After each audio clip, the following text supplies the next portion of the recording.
नमस्कार मंडळी, तर मी मयुरी तुम्हा सर्वांचं स्वागत करते आजच्या आपल्या व्हिडिओमध्ये। आणि आज आपण केलेत हे गुजराती स्पेशल दुधीचे मुठिया। खूप छान लागतात बरं का। तर चला बघूया कशा प्रकारे केले आहेत ते। तर सुरुवातीला इथे हे एक मी दुधी घेतलेला आहे। या दुधीला आपल्याला स्वच्छ धुवून आपण त्याचे सोलून घ्यायचं आहे। त्याची जी साल आहे ती काढून घ्यायची आहे। आता यानंतर आपल्याला या दुधीला किसून घ्यायचं आहे। तर मी इथे या दुधीचा अर्धा एवढा भाग मी यासाठी वापरणार आहे। त्यासाठी खालचा भाग कापून मी या दुधीची अर्धा भाग करून आपल्याला हे किसून घ्यायचं आहे। आता अशा प्रकारे हे मी किसून घेते। जाडसर असलं तरी चालेल किंवा मग तुम्हाला बारीक हवं असेल तर मिक्सरला लावला तरीही चालेल।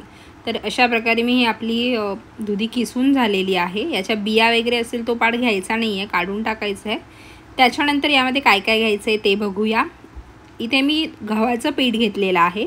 1.5 वाटी एवढं गव्हाचं पीठ घेतलेलं आहे। यामध्ये अजूनही पीठ तुम्ही घेऊ शकता, जसं की बेसन, ज्वारीचं असं।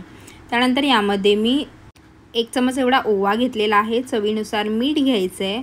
हळद घेतलेली आहे 1 चम्मच। त्यानंतर घेऊया धने पावडर 1 चम्मच, लाल तिखट मसाला 1 चम्मच। यानंतर मिरची, लसूण आणि आलं याची पेस्ट घेतलेली आहे। 1 चम्मच तेल टाकून आपल्याला हे चांगल्या प्रकारे मिक्स करायचं आहे। मिक्स करून झाल्यानंतर यामध्ये गरजेनुसार एवढंच पाणी घ्यायचं आहे। पाण्याची गरज लागत नाही, कारण दुधीमध्ये मीठ टाकल्यानंतर पाणी आपोआप सुटतंच। तर त्यासाठी पाण्याची गरज असेल तरच टाकायची, नसेल तर गरज नाही लागत। पाण्याची गरज आहे मला थोडीशी, त्यामुळे टाकून मी हे अशा प्रकारे पीठ आपल्याला मळून घ्यायचं आहे।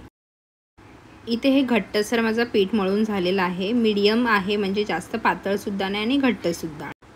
आता यानंतर असा थोडासा भाग घेऊन आपल्याला अशा प्रकारे याचे रोल करायचे आहेत। हा रोल करताना जर पातळ पीठ असेल तर हाताला थोडंसं सुकं पीठ लावायचं, म्हणजे ते करायला खूप सोपं जातं आणि इझिली होतं यासाठी। आता हे अशा प्रकारे केल्यानंतर एका चाळणीला आपल्याला हे वाफवून घ्यायचे आहे। त्यासाठी एका चाळणीला आपल्याला खाली थोडंसं तेल लावून ते पसरवून हे अशा प्रकारे रोल करून आपल्याला त्यावर ठेवून वाफवून घ्यायचे आहे। तर मी ते अशा प्रकारे हे सगळे करून घेते आहे। हे करत असतानाच मी एका साईडला पाणीसुद्धा तापत ठेवते आहे, म्हणजे आपली वेळ चांगला वाचेल। पाणी आपल्याला तापलेलं आहे, आपलं पाणी उकळी आलेली आहे। आता हे चाळण आपण त्यावर ठेवूया आणि झाकण लावून साधारणतः 15 मिनिटांपर्यंत हे मी वाफवून घेणार आहे। मध्येच मी थोडंसं चेक करीन कशा प्रकारे झालं आहे ते। आता या स्टेजला थोडंसं सुरीने आपण बघू शकतो कशा प्रकारे आहे, घट्ट झालं आहे की ते। या स्टेजला मी गॅस बंद करते आणि हा असा स्टोव वाफेवर ठेवून देते।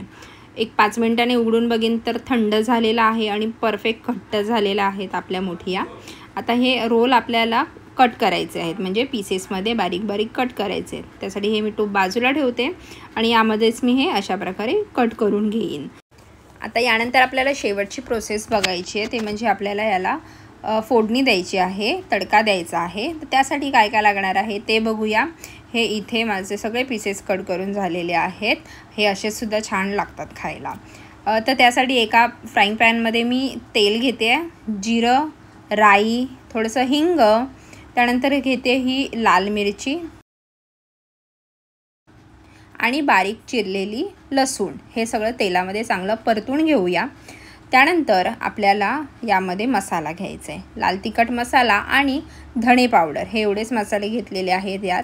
त्यानंतर मेन इन्ग्रेडियंट यामध्ये असतो तो म्हणजे हे सफेद तीळ नक्की घ्यायचे आहेत। थोडंसं पाणी घालून आपल्याला हे परतून घ्यायचं आहे आणि हे मुठिया यामध्ये ॲड करून चांगले मिक्स करून घ्यायचे आहेत। सगळे मसाल्याची कोटिंग यायला लागली पाहिजे। वरून टाकूया बारीक चिरलेली हिरवीगार अशी कोथिंबीर आणि तयार आहे आपला टेस्टी असा गुजराती स्पेशल नाश्ता। खूप छान लागतो, नक्की ट्राय करून बघा आणि आवडली तर व्हिडिओला लाईक आणि चॅनलला सबस्क्राईब करा।